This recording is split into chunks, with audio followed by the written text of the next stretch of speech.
Mhuri yeZimbabwe kusangana kwatiri kuita pano paGibbs Diary TV patinoona news update anoitika munyika yedu yeZimbabwe nemastreets esocial media. Kana uri munyowani pachannel ino kutena notification bell nekusubscribe kuitira patichawa news update ezvinoitika munyika yedu unenge uchiona news update awa. Update ndiyana yamuzuva ranhasi ndeya truck driver anonzi ES Rizani Butau akapiwa chipo Toyota Fortuner GD6 na Selkino Chivalo pamwe chete ne $50,000. Saka vadiwa vatariri ndoda kusiyai muchiona video ra truck driver uyu achikolekta mota yake pamwe chete nekutambidzwa mari yake. Tosangana nemamwe manews update.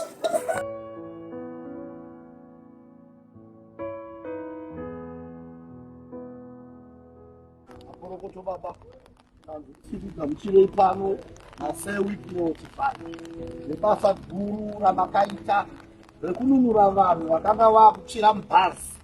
Iyena muna kuzvitarisa kuti kuenda kazotsvawo, asi inini makati aiwa tinonunura vanhu zvitorina nhangu inini ndife makapinda makaburitsa vanhu ivavo.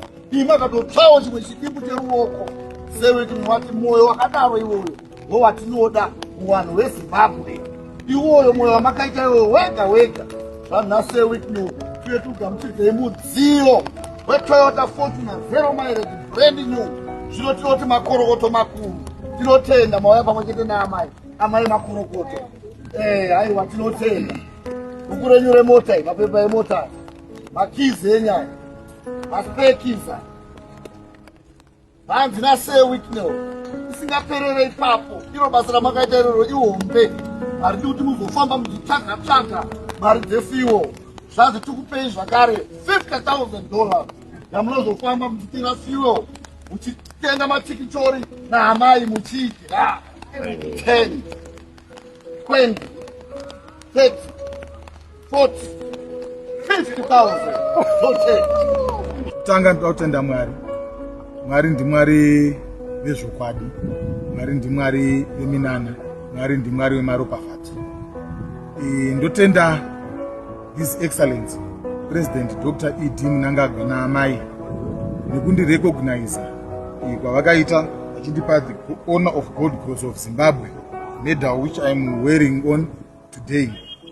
Nasi izuva, it's a special day to me and my family as we receive this gift kubva kuna madzibaba Wikneo Chivalo. Gesture yandaitirwa ini nemhuri yangu namadzibaba it's unmatched. Kumhuri yedu tinoti chishamiso, asi kwavari tinoziva kuti ndio maropafadzo anouya muhana dzedu. Nemhuri yangu ticharamba tichikunamatirai, ticharamba tichikushuvirai kuti Mwari varambe vachiropafadza, zvisagumira kwatiri, zvirambe zvichipfachukira nekune vamwe vanokodzera.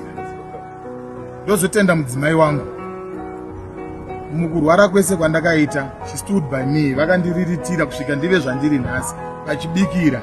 Saka ndinoda kutenda izvozvo, ndisingakanganwe kutenda naamai Chivalo. Kwanzi pasina amai musha iwo unenge wakasheka. Ndoda kutenda amai nerudo rwamunoita. Rambai muchichengetera baba Wikneo. Ndinotenda.